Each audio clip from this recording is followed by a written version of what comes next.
అదే RTV app వార్తల్ని క్షణాల్లో చదివే అవకాశం ఉంటుంది. ఒక న్యూస్ పేపర్, ఒక టెలివిజన్ ఛానల్ మీ చేతుల్లో ఎప్పుడూ ఉంటాయి. నార్సింగి పోలీసు అధికారులకి, అదేవిధంగా కమిషనర్ గారికి, డీజీ గారికి నేను ఒక్క మాట అడగాలనుకుంటున్నా.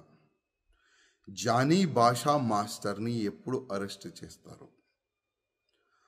ఒక మహిళకి ఆయన ఏ విధంగా టార్చర్ చేసిండు, ఆమె జూనియర్ కోరియోగ్రఫీకి ఏ విధంగా ఆయన ఇబ్బంది పెట్టిండు, ఇవాళ తెలంగాణ ఆంధ్ర ప్రజలు పోలీస్ వైపు చూస్తున్నారు.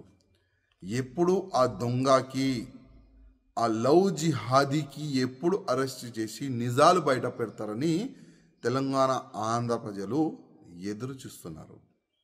అదేవిధంగా నేను పోలీస్ అధికారులకి రిక్వెస్ట్ చేస్తున్నా, ఇవాళ లేకపోతే రేపు ఆయన అరెస్ట్ అయిన తర్వాత ఈ ఒక్క అమ్మాయి నుంచి కాదు, ఇంకా ఎన్ని అమ్మాయిలకి నా ఇబ్బంది పెట్టిండు, ఎన్ని అమ్మాయిలకి కన్వర్ట్ అయిపోండి అని ఆఫర్ ఇచ్చిండు, అది కూడా ప్రజలు ముందు పెట్టాలని నేను పోలీస్ అధికారులకి రిక్వెస్ట్ చేస్తున్నా.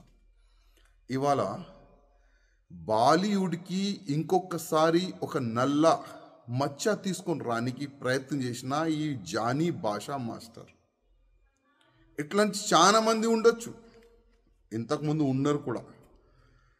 ఈ ఫిల్మ్ ఇండస్ట్రీలో పని చేయడానికి వచ్చే వాళ్ళకి కానీ, ఈ జూనియర్ ఆర్టిస్ట్కి కానీ చాలా వరకు ఇబ్బందులు గతంలో కూడా పెట్టినారు. కానీ నేను బాలీవుడ్ ప్యానల్కి, బాలీవుడ్ ఇండస్ట్రీ అధికారులకి మరీ రిక్వెస్ట్ చేస్తున్నా, కొద్దిగా మన బాలీవుడ్ని క్లీన్ చేయడానికి కొద్దిగా మీరు స్టిక్ ఉండాలి. ఇట్లాంటి ఎవరైనా మహిళలకి ఇబ్బంది పెడితే, కన్వర్ట్ గురించి ఆఫర్లు ఇస్తే ఇంకొకసారి బాలీవుడ్లో అయినా కాలు పెట్టకూడదు. ఆ విధంగా మీరు ఒక చట్టం తీసుకొని రాండని నేను బాలీవుడ్ ప్యానల్కి నేను రిక్వెస్ట్ చేస్తున్నా. ఎందుకంటే ఇవాళ చాలా వరకు ప్రజలు హీరో హీరోయిన్ని చూసి వాళ్ళకి ఫాలో అవుతారు, చాలా వరకు ఫ్యాన్స్ ఉంటారు. కానీ ఇట్లాంటి కొంతమంది వల్ల మొత్తం బాలీవుడ్కే చెడ్డ పేరు వస్తుంది. అందుకోసం నేను బాలీవుడ్ ప్యానల్కి రిక్వెస్ట్ చేస్తున్నా, కొద్దిగా మీరు స్టిక్గా యాక్షన్ కూడా తీసుకోవాలని నేను రిక్వెస్ట్ చేస్తున్నా. అదేవిధంగా పోలీస్ అధికారులకి రిక్వెస్ట్ చేస్తున్నా, ఈ జానీ మాస్టర్ ఒకవేళ దొరికితే మీరు ఇంటర్కేషన్ చేయాలి.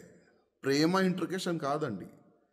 ఏ విధంగా ఒక దొంగకి, ఒక రౌడీ చేసేవాడికి, ఒక మర్డర్ చేసేవాడికి ఏ విధంగా మీరు అది ట్రీట్మెంట్ చేస్తారు కదా, ఆ విధంగా ఈ జానీ భాషా మాస్టర్కి కూడా ట్రీట్మెంట్ మంచి చేయాలి, మంచిగా పనిష్మెంట్ ఇవ్వాలి, నిజాలు బయటికి తీసుకుని రావాలని నేను పోలీస్ అధికారులు కూడా రిక్వెస్ట్ చేస్తున్నా.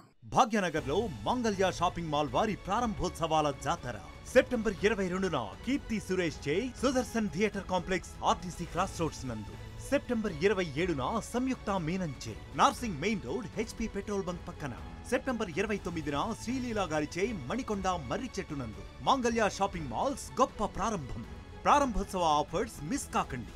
Mangalya shopping mall, Telangana, Andhra Pradesh.